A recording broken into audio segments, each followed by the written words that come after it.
Assalamualaikum dan selamat sejahtera anak-anak murid. Berjumpa kembali untuk kita mempelajari mata pelajaran Bahasa Melayu tahun 5, tajuknya Kemasyarakatan. Objektif yang ingin dicapai pada hari ini ada dua. Yang pertama, cikgu mengharapkan anak-anak murid dapat bercerita tentang gambar, dan yang kedua, dapat membina 5 ayat berdasarkan gambar. Fokus kemahiran pada hari ini ialah kemahiran menulis.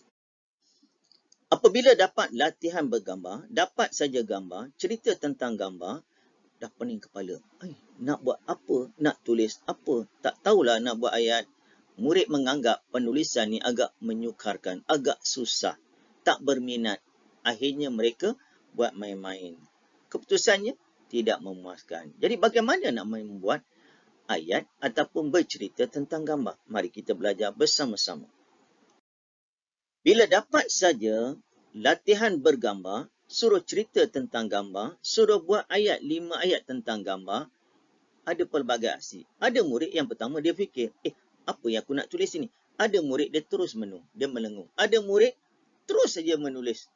Jadi, cara apakah yang paling baik sebelum kita bercerita tentang gambar ataupun menulis 5 ayat tentang gambar? Kita kena ada perancangan. Yang pertama yang boleh membantu kita kena ada satu formula. Formula terpulang, ada banyak formula. Kalau cikgu biasa buat dengan murid, paling simple, paling mudah, dia guna SAD. Set sedih contohnya. Apa formula dia? S tu untuk siapa, A tu untuk apa, dan D tu di mana. Contohnya SAD. Ataupun dia guna singkatan ni, saya anak Datuk. Contohlah, terpulang. Yang penting kita ingat formula. Dapat saja gambar, aku fikir dah. SAD, siapa, apa, di mana. Itu formula yang pertama. Formula yang kedua, mungkin dia boleh gunakan teknik salam. Salam tu apa? S tu untuk siapa. A, apa aktiviti dia. L, lokasi tu di mana. A tu alat apa yang dia gunakan. M tu mengapa. Mengapa tu kita boleh pecahkan pada suka. S, supaya. U, untuk. K, kerana. A, agar. Nanti akan menjelaskan. Formulanya salam. Tadi formula set, sedih. Okay? Jadi ada dua formula yang cikgu perkenalkan pada kamu. Terpulang pada kamu. Ada di sekolah digunakan watak. W-A-T-A-K. Boleh juga. Formula apa saja. Yang penting formula ni nak membantu kita. Kalau latihan yang bergambar ni, biasa dia akan tanya 4 latihan. Tulis 5 ayat tentang gambar. Tulis 5 ayat yang lengkap tentang aktiviti dalam gambar. Tulis 5 ayat lengkap tentang cara-cara menjadi murid cemerlang berdasarkan gambar. Tulis 5 ayat lengkap faedah-faedah menabung berdasarkan gambar. Semua berdasarkan gambar, dia suruh cerita aktiviti tentang gambar, apa faedah, apa cara. Mesti buat 5 ayat tentang gambar. Sama ada secara lisan ataupun bertulis. Lihat gambar ini sebagai panduan bagaimana nak membina 5 ayat tentang gambar. Yang pertama, kita kena tahu aktiviti dulu.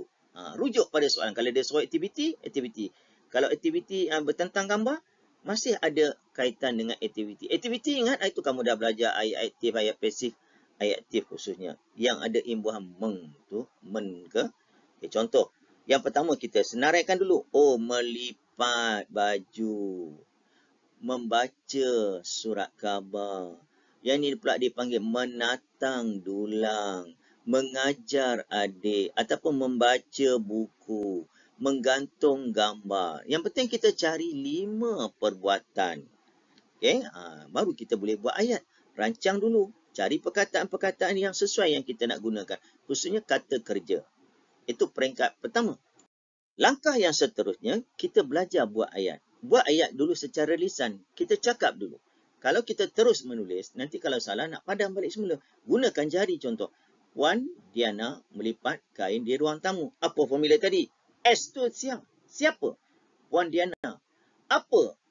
Melipat kain. Di mana? Di ruang tamu. Dah lengkap dah. Ayat kamu akan jadi betul sebab apa dia lengkap? Siapa? Nama orang. Buat apa? Perbuatan dia. Di mana? Tempat dia. Lokasi dia. Puan Diana melipat kain di ruang tamu. Ataupun boleh buat pilihan kedua. Tak nak guna nama. Kamu nak guna kata bilangan.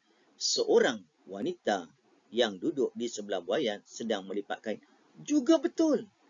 Jangan, kawan saya buat begini. Dia guna nama. Tapi seorang lagi tak buat nama. Awak salah lah. Tidak. Boleh guna nama. Boleh guna kata bilangan. Ini cikgu paparkan contoh yang cikgu kata gunakan formula tadi. Puan Diana melipat kain. Puan Diana siapa melipat kain? Apa dia buat? Di ruang tamu? Di mana? Ini contoh lebih jelas. Kalau kamu nak rancang, buat permulaan, pastikan ada ketiga-tiga ni. Siapa, apa, di mana. Ini cikgu nak paparkan pula contoh ada ayat yang panjang tetapi ayat tersebut dikira salah. Biar ayat tersebut kategori sederhana tapi betul. Macam tadi, Puan Diana sedang melipat kain di ruang tamu. Dah betul. Tengok contoh yang salah. Ayat ni panjang ni. Ada berapa jumlah perkataan kita tengok. Seorang wanita yang memakai baju berwarna biru dan memakai tudung berwarna merah serta memakai cermin mata hitam. Panjang ayat ni. 1, 2, 3, 4, 5, 6, 7, 8, 9, 10, 11, 12, 13, 14, 15, 16, 17, 18 patah perkataan. Tapi ayat tu salah. Sebab dia baru hanya menceritakan siapa. Seorang wanita pakai baju warna apa? Warna biru, tudung warna merah, cermin mata hitam. Tak buat apa pun. Jadi ayat yang panjang tidak semestinya betul dan dapat markah yang penuh. Ingat, ayat yang panjang tidak semestinya betul. Ingat tu je. Karangan yang panjang belum tentu dapat A. Biar kita mengikut format ataupun apa yang dikenaki oleh soalan. Latihan pada hari ini berfokuskan gambar. Lihat gambar, tulis 5 ayat berkaitan dengan aktiviti di dalam gambar. Kamu boleh rujuk dalam buku teks. Inilah latihan pertama kamu. Darjah 5. Latihan menulis 5 ayat tentang gambar. Cikgu harap kamu cuba dahulu. Sekarang mari kita bincang. Apa contoh jawapan dia? Yang pertama, yang berhormat melancarkan program Bank Rezeki Bergerak di pekarangan Dewan Utama Taman Seri Damai. Siapa kita panggil? Yang berhormat. Ini ahli politik yang mewakili kawasan masing-masing. Kita jemput datang untuk beliau. Kata bilangan beliau. Kata panggilan dia beliau. Kata ganti diri dia. Yang berhormat. Yang kedua pula, bila YB datang, orang ramai dijemput. Hadir bersama-sama. Jadi, orang ramai yang hadir bertepuk tangan ketika acara memotong ribbon sebagai tanda sokongan. Kita datang bukan kita peluk tubuh. Kita bagi sokongan. YB pun seronok. Nanti dia akan bagi duit, bagi bantuan dan sebagainya. Nombor 3. Sebuah van program Bank Bergerak diletakkan di hadapan Dewan. Untuk memudahkan orang ramai berurusan, letak di hadapan Dewan. Yang keempat. 3 orang lelaki mengecat kerusi taman supaya nampak menarik. Kerusi yang masih boleh digunakan jangan dibuang. Kita cat. Cat tu boleh. Salah satu caranya untuk mencantikkan. Nampak lebih menarik. Yang kelima. Afifi dan rakan-rakannya belajar taekwondo bersama-sama. Okay. Ini contoh jawapan. Boleh guna nama lain. Apa saja yang penting menjurus. Buat 5 ayat tentang gambar. Sebagai kesimpulan dan rumusan apa yang kita pelajari pada hari ini, khususnya bercerita tentang gambar. Ingat, ini bahagian A kalau penulisan, bahagian A. Dia ada bahagian B, ulasan. Bahagian C, bahagian penulisan karangan. A ni sebenarnya untuk membantu kamu. Asas paling mudah sebelum tu buat karangan ialah buat ayat dahulu. Dengan ada bantuan mudah. Bantuan bergambar. Tengok apa dalam gambar. Buat 5 ayat. Buat secara lisan dahulu. Guna jari. Berapa perkataan dia? Sekurang-kurangnya 5 patah ke atas. Kalau kamu buat 4 patah perkataan tu, dia akan jadi ayat tunggal.